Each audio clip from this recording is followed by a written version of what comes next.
인침의 본질 2. 에베소서 1장 13절. 이제까지 우리가 알아본 것을 요약해 보면 성령의 인침이 없는 사람도 그리스도인일 수 있다고 말할 수 있습니다. 성령을 받지 않고서는 그리스도인일 수 없습니다. 성령이 내주하지 아니하는 사람은 어떤 사람도 그리스도인일 수 없습니다. 성령으로 아니하고는 누구든지 예수를 주시라 할 수 없기 때문입니다. 우리로 하여금 죄를 깨닫게 하는 이는 성령이십니다. 우리가 믿을 수 있는 것은 그가 우리 안에 계시고 우리가 새 생명을 가질 때만입니다. 그리스도의 영이 없으면 그리스도의 사람이 아니라. 로마서 8장 9절. 이와 같은 진술들은 무언가 아주 구별되고 유별난 성령의 인침을 가리키는 것이 아닙니다.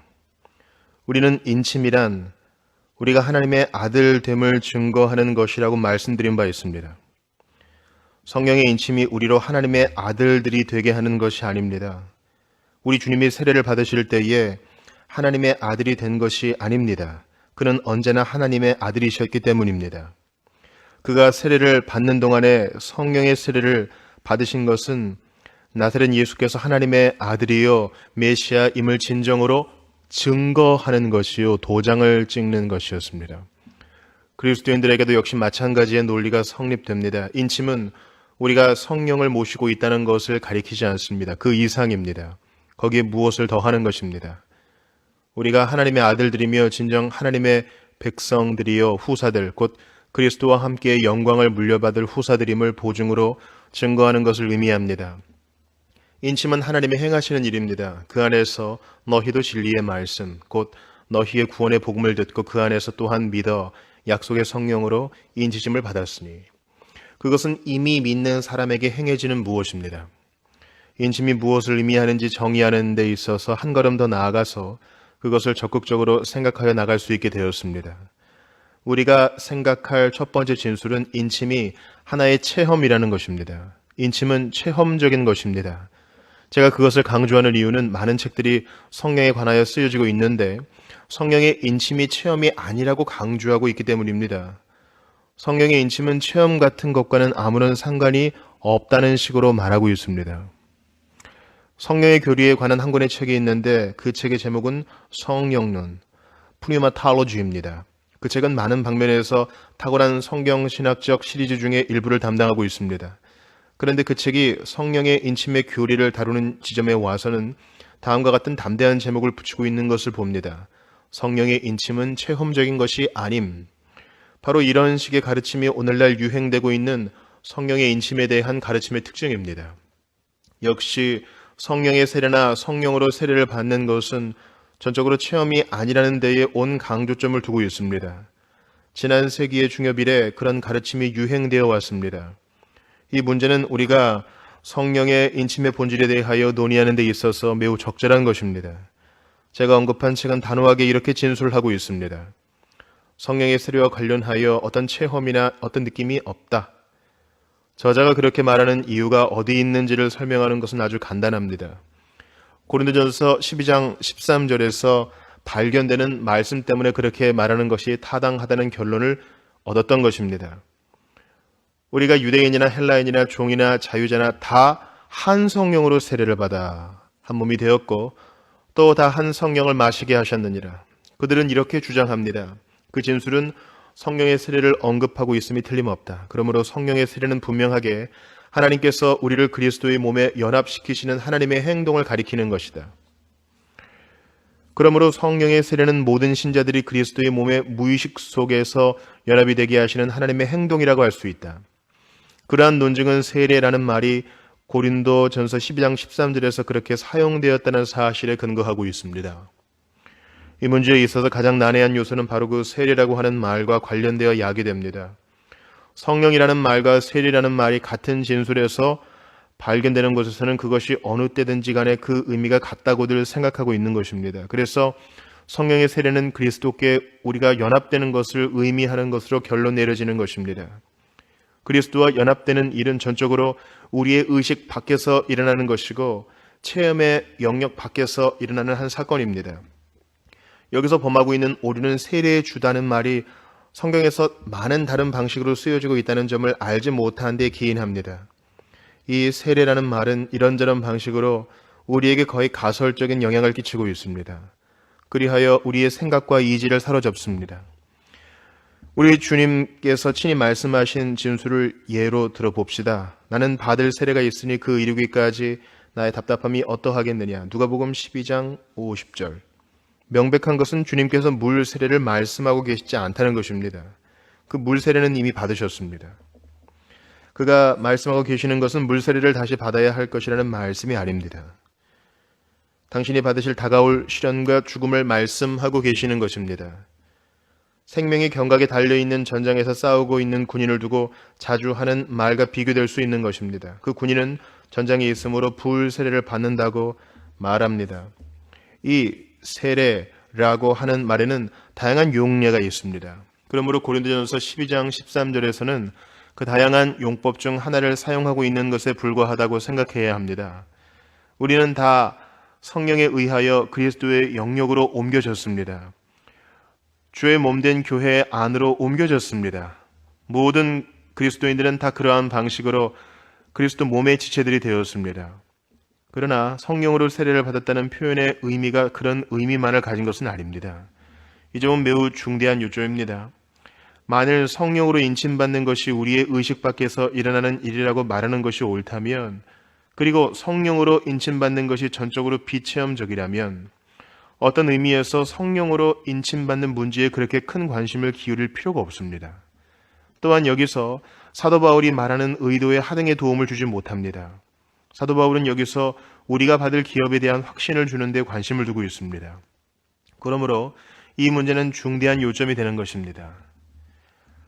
여기 에베소서 1장 13절의 인침의 의미가 그럴 수 없다는 것을 밝히는 한 방식이 있습니다. 사도는 이미 바로 1장에서 우리 그리스도인들은 그리스도와 그 교회 안에 있다는 것에 대하여 말한 바 있습니다. 찬송하리로다. 하나님 곧 우리 주 예수 그리스도의 아버지께서 그리스도 안에서 하늘에 속한 모든 신령한 복으로 우리에게 복 주시되 곧 창세전에 그리스도 안에서 우리를 택하사 우리로 사랑 안에서 그 앞에 거룩하고 흠이 없게 하시려고. 우리가 5절과 11절에서 생각해 본 예정이라는 말은 다시 같은 국면을 강조합니다. 모든 일을 그 마음의 원대로 역사하시는 자의 뜻을 따라 우리가 예정을 입어 그 안에서 기업이 되었나니. 그러나 여기서 사도는 체험적인 국면으로 시선을 옮겼습니다. 유대인이나 헬라인이나 다 함께 기업을 물을 자들이 되었다고 말하면서 그런 시도를 하고 있습니다. 그는 틀림없이 여기서 자기가 이미 말하였던 것으로 되돌아가고 있습니다. 왜냐하면 이미 앞서 언급하였던 위에서 주시는 또 하나의 복락을 말하고 있기 때문입니다. 그러나 제가 여기서 반대하고 있는 가르침은 사도를 같은 말만 되풀이하는 얼간이로 만들어 버립니다. 그러나 그렇게 가르치는 것은 성령으로 인침받는 것에 대한 비성경적인 해석입니다. 성령의 인침과 성령의 세례는 같은 것이라고 말하는 것은 일반적으로 인정되는 바입니다. 사도행전 1장에서 이런 말씀이 있습니다. 사도와 같이 모이사 저희에게 분부하여 가라사대 예루살렘을 떠나지 말고 내게 들은 바 아버지의 약속하신 것을 기다리라. 요한은 물로 세례를 베풀었으나 너희는 몇 날이 못되어 성령으로 세례를 받으리라 하셨느니라. 이는 매우 뚜렷한 진술입니다. 우리 주님이 약속하신 것이 오순절 날에 예루살렘에서 이루어진 것을 사도행전 2장에서 보게 됩니다. 사도행전에 기록된 사실에도 불구하고 성령으로 인침받는 것이 비체험적임을 믿으라고 주장하고 있습니다. 성령으로 인침받는 것이 어떤 느낌도 주지 않으며 어떤 의식의 영역에서도 지각되지 않는다고 믿으라. 그러한 억측은 거의 생각할 수조차 없는 것입니다. 사람들은 그렇게 주장합니다. 세례란 내가 의식하지 못할 어떤 일을 내게 행하시는 하나님의 일이다. 나는 그리스도의 몸의 지체다. 그러나 그렇다고 그것이 내게 어떤 느낌을 가져다 주는 것은 아니다. 그것은 비체험적인 일이다. 그것이 일어나는 것은 전혀 눈치채지 못할 일이다. 그것은 하나님께서 행하시는 일이다. 그런 주장이 오순절 날에 있었던 일과 어떻게 일치됩니까? 비체험적이고 의식의 영역 밖에서 일어나는 일이 사람들을 그렇게 변화시켜 보는 이들로 하여금 이 사람들이 세술에 취한 것이 아니냐라고 말하게 만들었을까요? 베드로가 능력과 권위와 담대함으로 말하였을 때에 다른 방언들로 말하는 방식을 어떻게 설명할 수 있습니까? 그러한 용어들을 사용할 때 우리는 얼마나 비굴한 사람들이 되는지요. 그 결과 하나님의 복락들을 얼마나 많이 박탈당하고 있는 것입니까? 우리는 성령 안에서 너무 지나친 사람이 될까봐 두려워하고 어떤 방식으로든지 그러한 사람이라는 딱지가 붙는 것을 두려워한 나머지 성령의 세례는 무의식적이고 비체험적인 것이며 사람의 느낌과는 아무런 관계없이 일어나는 일이라고 주장합니다. 그런 식으로 논리를 끌어나가는 것은 전적으로 비성경적인 것입니다. 인침은 무의식이 아닙니다. 사도들은 세술에 취한 사람들처럼 보였습니다. 그들은 혹시 환각의 상태에 있지 않나 하는 생각을 할 정도의 상태에 처하였던 것입니다. 그들은 하나님을 즐거워하며 찬미하고 있었습니다. 그들은 살아 움직였습니다. 그들의 마음은 끌어올랐습니다. 전에는 전혀 느끼지도 알지도 못하였던 일들을 체험하였습니다. 그들은 달라졌습니다. 어찌나 달라졌던지 베드로, 야고보, 요한 그리고 제자들에게서 옛날과 같은 것을 거의 알아보기 힘들 정도였습니다. 성령의 세례는 결코 비체험적이지 않습니다. 체험적이 아니라니요. 그보다 더 체험적인 것은 없습니다. 즉 그것은 그리스도인 체험 중에서 가장 높은 차원인 것입니다. 사도행전 2장만 거기에 해당되는 것이 아닙니다. 사도행전 8장의 사마리아 사람들과 바울 자신의 경우에도 해당되는 것입니다. 그는 다메섹 도상에서 믿었습니다. 그러나 3일 후에 아나니아가 방문하였을 때 성령으로 세례를 받게 되었습니다. 고넬료와 그의 가족들이 크게 체험을 하였다는 것은 역시 명백한 일입니다. 사도행전 15장에 강력한 방식으로 설명되었습니다. 고넬료가 성령으로 세례를 받은 것이 그렇게 중요한 위치를 차지하고 있기 때문에 그것이 기록된 것입니다. 또 마음을 아시는 하나님이 우리에게와 같이 저희에게도 성령을 주어 증거하시고 성령의 세례가 잠재의식 속에서 일어나는 일이고 우리를 그리스도 몸의 여러 지체들로 연합시키는 일에 불과하다고 한다면 베드로가 이 모든 일을 알았겠는가 말입니다. 이 이방인들이 그리스도인들이 되었다는 말을 어떻게 베드로가 할 수 있었습니까?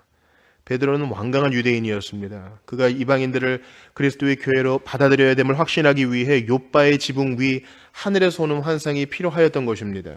그런 일이 있은 다음에도 베드로는 교회 안에서 이방인들의 지위에 관하여 불확실한 자세를 가지고 있었습니다. 그래서 안디옥에서 바울을 만난 베드로는 바울로부터 면박을 받아야 했습니다. 그럼에도 베드로는 하나님이 우리에게와 같이 저희에게도 성령을 주어 증거하시는데 내가 그 사람들을 어떻게 물리칠 수 있었겠는가라고 말합니다. 의심 많은 사도를 설복하기에 충분한 실제적으로 외부에 드러난 증거가 있었음에 틀림없습니다. 이래도 성령 세례가 비체험적인 것이라고 말하는 사람들이 있습니다. 베드로는 이 사람들이 성령으로 충만해지고 성령의 세례를 받는 것을 볼 수 있었습니다. 마치 오순절 날에 자기와 자기 동료들이 받았던 것과 같이 말입니다. 우리가 이 성령의 인침을 받게 되면 우리는 그것을 알아차립니다. 다른 사람들도 그것을 압니다. 그것이야말로 그리스도인이 이 세상에서 가질 수 있는 가장 고차원적이고 가장 위대한 체험입니다. 하나님께서 그들에게 증거하시고 하나님께서 그들에게 하나님의 인을 쳐주셨다고 베드로는 말하고 있는 셈입니다. 그래서 나는 그들을 교회로 받아들인 것이다. 모든 사람에게 명백하게 성령으로 세례받은 것이 나타나 보이는데 그들에게 세례 줌을 거부한다면 나는 누구냐? 하나님께서 이미 성령으로 그들에게 세례 주셨는데 말이다. 그러한 명백한 외적인 증거들이 아니고서는 사도를 확신시킬 도리가 없었습니다. 사도행전 18장에서도 같은 진리가 발견됩니다. 바울은 거기서 나오는 제자들은 체험이었고 성령을 받지 못하였음을 인식하였습니다. 그래서 그는 그들에게 너희가 믿을 때에 성령을 받았느냐라는 질문을 던집니다. 바울은 그것이 어떤 체험적인 것이 아니라면 그것을 발견하지 못했을 것입니다. 사도행전을 통하여 그러한 것과 유사한 구절은 많습니다. 제가 의도하는 바를 가장 확증하는 증거들 가운데 하나는 바울이 갈라디아서 3장에서 갈라디아 사람들에게 던진 질문 가운데 있습니다. 너희가 성령을 받은 것은 율법의 행위로냐 듣고 믿음으로냐? 그들은 성령을 세례받는 것이 율법의 행위로입니까? 아니면 듣고 믿음에서입니까? 만일 성령으로 세례를 받는 것이 체험의 영역 밖에 있는 것이라면 이 질문에 대답할 자가 누가 있겠습니까? 만일 성령의 인침을 받는 것이 체험적인 것이 아니면 내가 성령을 받았는지 받지 아니하였는지를 어떻게 알 수 있느냐 말입니다. 성경에서 인용한 이 모든 인용문들은 분명하게 지난 세기 말엽쯤에서부터 나타나 그 이후로부터 그 의미를 해석하는 데 있어서 일종의 악몽으로 보였던 이러한 좋지 못한 해석을 부인하고 있습니다. 그러나 만일 여러분이 그 이전 시대의 교회 역사를 되돌아가 보면 우리가 지금 다루고 있는 주제에 대한 풍부한 증거가 있습니다. 저는 이미 토머스 구딘과 존 오웬과 그 밖에 퓨리탄들의 이름을 인용한 바 있습니다. 찰스 하찌나 찰스 시미언 등의 이름도 말씀드렸습니다. 존 에슬리와 조지 휘필드의 경우도 예로 들 수 있습니다. 성령의 인침 또는 성령 세례는 분명하게 체험적이고 경험적인 것입니다. 자, 이제 우리는 정확히 이 체험이 무엇인지 생각하게 되었습니다. 로마서 8장에서 바울이 준 가장 훌륭한 대답을 발견합니다. 성령이 친히 우리 영으로 더불어 우리가 하나님의 자녀인 것을 증거하시나니, 또는 이미 인용한 갈라디아서의 말씀도 좋은 구절입니다. 너희가 아들인 거로 하나님이 그 아들의 영을 우리 마음 가운데 보내사 아버지라 부르게 하셨느니라. 갈라디아서 4장의 논증을 잠깐 생각해 봅시다. 내가 또 말하노니 유업을 이을 자, 기업을 이을 상속권을 가진 어린 소년, 유업을 이을 자가 모든 것의 주인이나 어렸을 동안에는 종과 다름이 없어서 그 아버지의 정한 때까지 후견인과 청지기 아래 있나니. 이는 이 의를 제기할 수 없는 진술입니다. 비록 어린 소년이 큰 기업을 이을 상속자라 할지라도 아직 어린아이에 불과하기 때문에 그 기업을 떠맡지 못합니다. 그는 자기에게 속한 그 모든 것의 중요성과 존영을 의식하지 못합니다. 그는 종이나 후견인 아래서 때가 될 때까지 기다려야 합니다. 어떤 경우에는 후견인들과 종들에게서 혹독한 시련을 받기도 합니다. 때로는 그들에게 벌을 받기도 합니다. 그들은 그 후사될 아이를 꼼짝 못하게 합니다. 그래서 심지어 그 아이는 그들을 두려워하게까지 합니다. 그는 실제적으로 종이나 다름이 없습니다. 그는 그들이 주인 행세를 하며 자기에게 못되게 군이 차라리 종이 되는 것이 낫겠다는 생각까지 하게 됩니다. 이 모든 일은 그 사람이 실제적인 지위에 아무런 영향을 미치지 않습니다. 또한 그의 관계에 하등에 영향을 미치지 못합니다. 그러나 그것이 그 사람의 체험인 것만은 숨길 수 없습니다. 그것은 순전히 체험의 문제이지 지위의 문제는 아닙니다. 바울은 그렇게 말하고 있습니다. 이와 같이 우리도 어렸을 때에 이 세상 초등 학문 아래 있어서 종노릇하였더니 때가 차매 하나님이 그 아들을 보내사 여자에게서 나게 하시고 율법 아래 나게 하신 것은 율법 아래 있는 자들을 속량하시고 우리로 아들의 명분을 얻게 하려 하심이라. 우리가 그때도 아들이었습니다만 율법 아래 있었습니다. 그러나 지금 그리스도께서 오셨고 양자로 받아들여졌습니다. 너희가 아들인 거로 하나님이 그 아들의 영을 우리 마음 가운데 보내사 아바 아버지라 부르게 하셨느니라. 이제 너희는 너희가 전에 어떠한 사람이었던가를 체험하기 시작한 셈이다. 너희는 사실 전에는 그것을 인식하지 못하고 있었다. 갈라디아서 4장의 논리를 좀 더 상세하게 생각해 보면 아바 아버지라 부르게 하셨느니라는 말이 매우 흥미있는 말임을 알게 될 것입니다. 헬라어로 부르다는 말은 극히 오래된 말입니다. 원래 그 말의 뜻은 가을가마귀에 깍깍 울어대는 소리입니다. 그것은 마음에서 북받쳐 오르는 깊은 울부짖음을 표현할 때 쓰여집니다. 언제나 근엄함으로 특징지어 말할 수 있는 것이나 적절한 표현을 찾아 말할 수 있는 것이 아닐 때 그 말을 씁니다.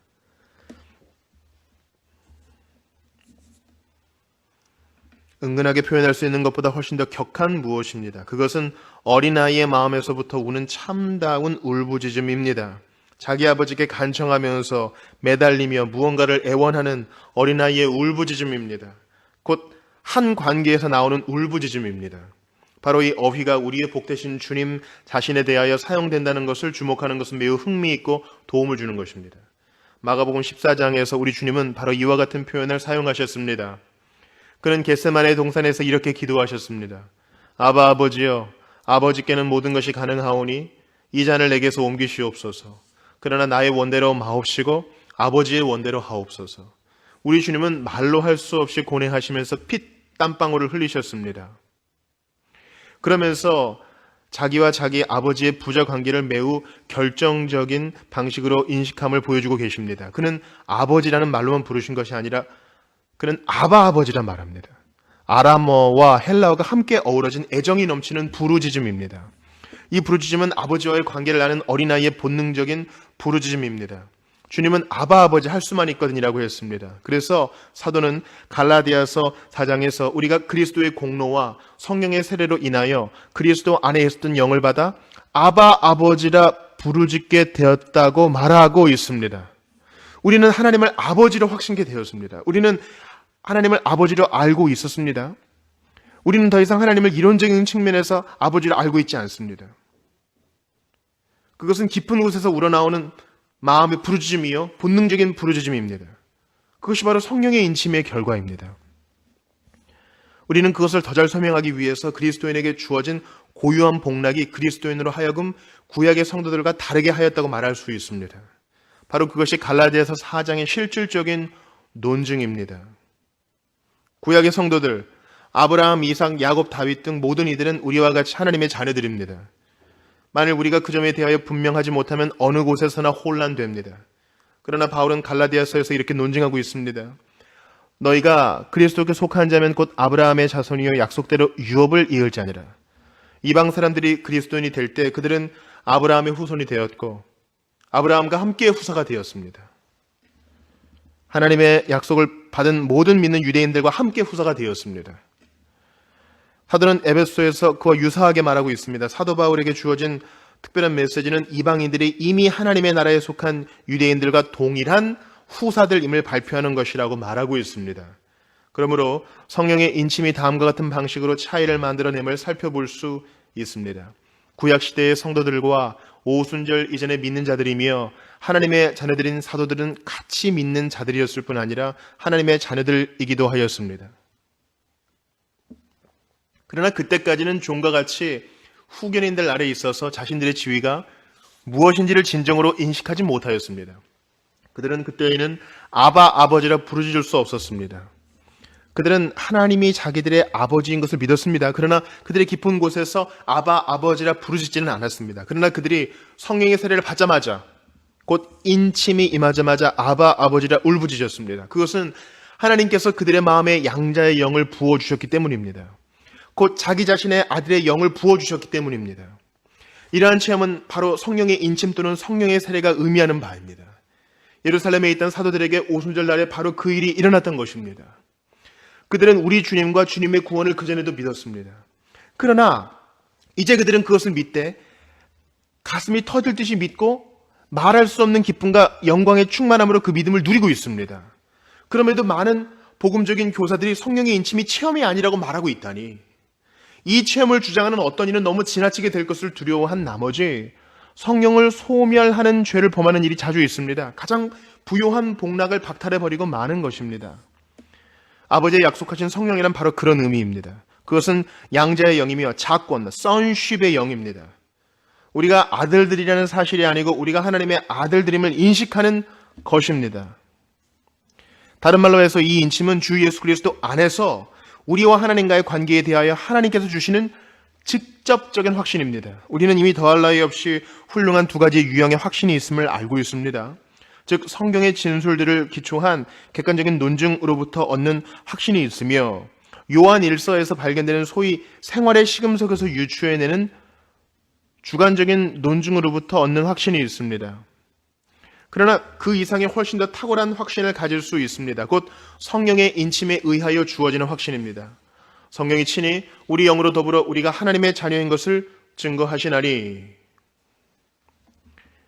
그것은 성령에 의하여 우리에게 주어지는 직접적이고 직관적인 증거입니다. 그것은 성경에서 논리적으로 유추해낸 무엇이 아닙니다. 영적인 논리나 유추를 통하여 얻어내는 것이 아닙니다. 직접적이고 직관적입니다. 그렇다고 어떤 귀에 들리는 소리를 듣는다든지 환상을 본다는 것이 아닙니다. 일반적으로 그런 식의 확신은 성경의 진술을 성령이 조명하심으로 얻어지는 것입니다. 약속이나 확증을 조명하심으로 확신을 얻게 하십니다. 성령은 내게 그 진술들을 능력으로 밝혀주십니다. 그 진술들이 나에게 말하게 하실 수 있는 것입니다. 그리하여 그 진술들을 확신케 되는 것입니다.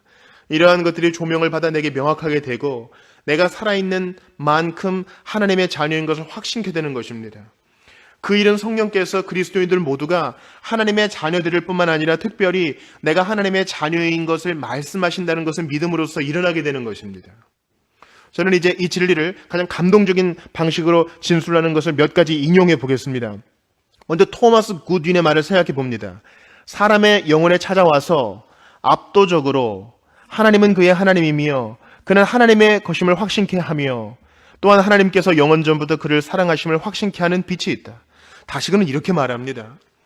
그것은 보통 믿음의 빛 이상의 빛이다. 성경을 믿고 유추해낼 수 있는 모든 것보다 더한 무엇입니다. 그는 계속해서 이렇게 말하고 있습니다. 하늘에 가기까지는 그보다 더한 것을 전혀 가질 수 없다. 다른 말로 해서 그것은 그리스도인이 이 세상에서 누릴 수 있는 가장 크고 가장 위대한 체험이라는 것입니다. 하늘 밖에는 그것을 능가할 것이 없습니다. 그것은 믿음이 이룰 수 있는 보통의 수준을 훨씬 능가하는 것입니다. 그것은 하나님의 선택하신 사람의 영혼에게 알려주는 것입니다. 존 웨슬리의 말을 들어보십시오. 그것은 무엇을 생각해보고 숙고해 본 뒤에 논리적 결론으로 얻은 것이 아니라 직접적이고 직관적인 것이다. 웨슬리도 굿인과 같이 직각성과 직관성의 요소를 강조한다는 것을 주목하십시오. 웨슬리는 그 다음에 더 나아가서 다음과 같은 결정적인 진술로 나아갑니다. 참된 기쁨과 화평과 사랑의 첫 맛을 알 수가 있다. 그것은 진정 하나님으로부터 오는 것이다. 우리는 오래전에 자신 안에 증인을 모시고 있다. 다른 말로 해서 이런 일이 일어나기 오래전에도 성령의 보편적인 역사를 체험할 수가 있다는 것입니다. 우리가 예수의 피 안에서 구속받았음을 우리 영으로 더불어 하나님의 성령께서 증거하시기 전에도 그런 일은 있을 수 있다는 것입니다. 웨슬리의 가르침에 의하면 이러한 성령의 직접적인 증거가 있어서 압도적인 체험을 하기 오래전에도 많은 방면에서 기쁨과 평안과 사랑을 미리 맛보게 하시는 성령의 역사가 있을 수 있으며 선한 그리스도인일 수 있다는 것입니다. 여러분은 성령의 인침을 받았습니까? 저는 여러분이 그리스도 예수를 믿는 신자인지를 묻고 있는 것이 아닙니다. 약 300년 전에 퓨리탄 중에 한 사람이던 존 플라벨이 묘사한 한 체험이 있습니다. 그는 길을 가면서 생각이 더욱더 부풀어 올랐고 마치 에스겔의 환상 중에 나오는 풀같이 더 높이 올라갔다.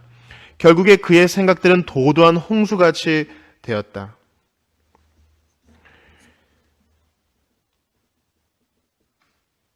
그의 마음은 하늘 기쁨과 하늘에 있는 그의 기업에 대한 충만한 확신에 가득 차 그 밖에 세상은 마치 없는 듯하였다. 이 세상 모든 것들을 망각하기까지 하였다. 그는 마치 몇 시간 동안 침대에 누워서 깊은 잠을 자고 있는 것 같았다.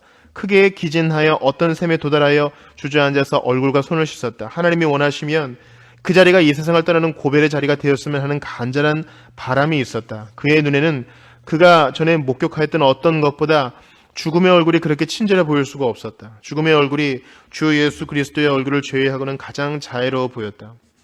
만일 거기서 죽었다면 자신이 죽어가고 있다는 것을 알면서도 사랑하는 아내나 자녀들이나 지상의 어떤 다른 친지들이 자기를 생각해주고 있다는 것을 기억할 수 없었을 것이다. 여인 속에 도착하여서도 그 감동은 여전히 계속되었다. 그 감동이 잠을 쫓아버렸다. 여전히 주님을 기뻐하는 것이 그를 압도하였다. 마치 다른 세계에 사는 사람처럼 느껴졌다. 그는 몇 년이 지난 뒤에 하늘의 날들에 속하였던 바로 그날을 회상하였다. 그는 자기가 읽은 모든 책이나 하늘에 대하여 생각함으로 얻어낸 어떤 발견으로도 그 체험에 가져다 준 만큼 하늘을 이해케 하는 것이 없었다고 말하였다. 바로 이것입니다. 그것은 성령의 인침에 대한 탁월한 사건입니다. 하늘을 미리 맛본 것을 설명한 것입니다. 조나단 에드워즈도 다음과 같이 같은 체험을 묘사하고 있습니다. 1737년 나는 건강을 위해서 말을 타고 숲속으로 나들이를 하였다. 어느 날 나는 숲에 도착하여 말에서 내려서 언제나처럼 경건한 묵상과 기도를 하면서 걸었다.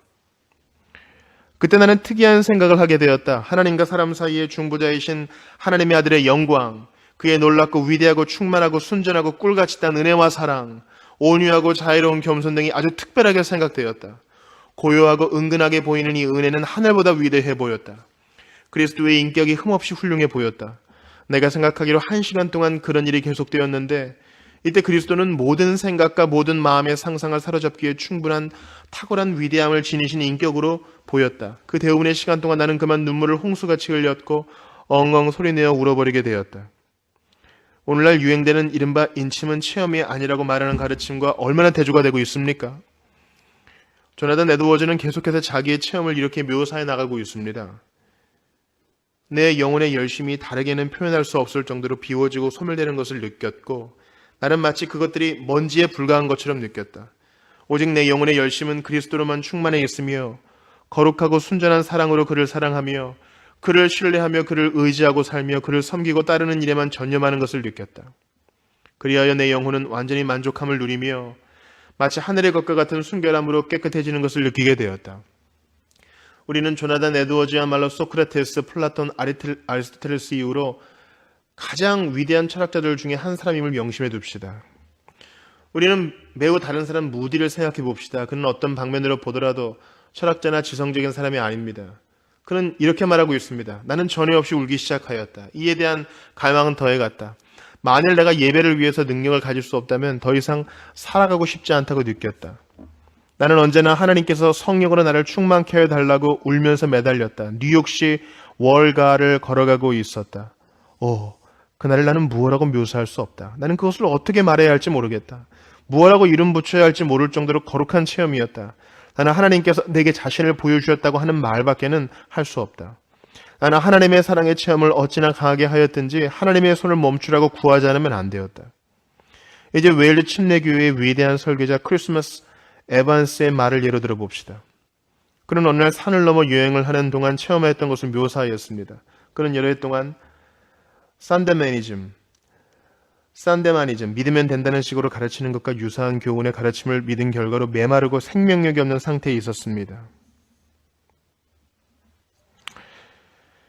그러나 그는 비로소 자기를 긍휼히 여겨달라고 하나님께 기도를 드리기 시작하였습니다. 그는 이렇게 말하고 있습니다. 예수의 이름으로 그 일이 시작되었을 때 나는 마치 쇠고랑이 풀려지고 오래 굳은 덩어리가 부드러워지는 것 같이 느꼈다. 내 속에 있는 서리밭과 눈 덮인 산이 녹아 흐르고 있는 것 같았다. 내 영혼 안에서 성령의 약속에 대한 확신이 솟구쳤다. 눈물이 하염없이 흘러내렸다. 내 영혼의 구원의 즐거움을 회복시켜 주기 위해서 하나님께서 은혜롭게 찾아달라고 애원하며 울지 않을 수 없었다. 내가 돌보는 앵글세이에 있는 교회도 찾아주십사 하고 큰 소리로 울며 부르짖지 않을 수 없었다. 다음은 웅변적인 설교가 조지 휘필드의 말입니다. 아마 그는 영국이 낳은 가장 위대한 설교자일 것입니다. 바로 그런 일이 있은 직후 나는 나를 그처럼 무겁게 짓누르던 짐에서 벗어났다는 느낌이 들었다. 신음하는 영이 내게서 제거되었다. 내 구주이신 하나님을 즐거워하는 것이 진정 무엇을 의미하는지를 알게 되었다.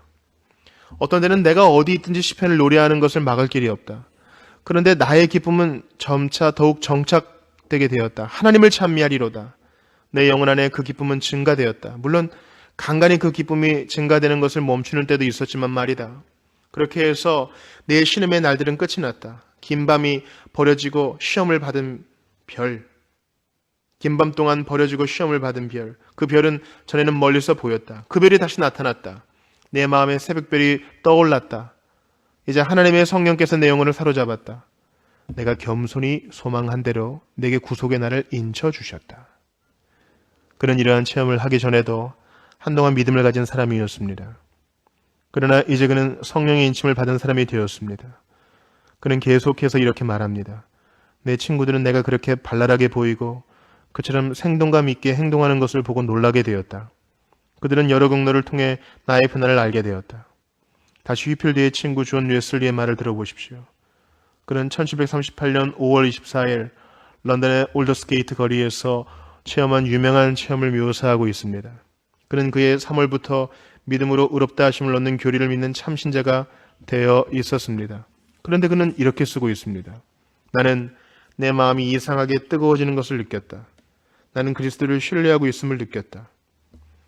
구원을 위해서 그리스도만을 의뢰함을 느꼈다. 그리스도께서 내 죄와 내 것을 다 도말하시고 나를 죄와 사망의 법에서 구원하셨다는 확신이 주어졌다. 그는 전에도 믿었습니다. 그러나 이제 그는 확신을 가졌습니다. 그는 성령에 의한 직관적이고 직접적이고 압도적인 체험과 증거를 받게 된 것입니다. 성령의 인침을 받은 것입니다. 그는 이러한 일들을 느꼈습니다. 이러한 체험이 있은 후에 그의 목회 사역은 달라졌습니다. 성령의 인침이 체험할 수 없는 것이라고 말할 수 있다는 것이 믿겨지지 않을 정도입니다. 그것은 스스로 자신들에게서 그러한 체험을 박탈해가는 것입니다. 여러분의 마음이 황홀케 된 적이 있습니까? 여러분은 하나님의 사랑에 대한 이 압도적인 체험을 알았습니까? 누구나 자신을 시험해 보시기 바랍니다.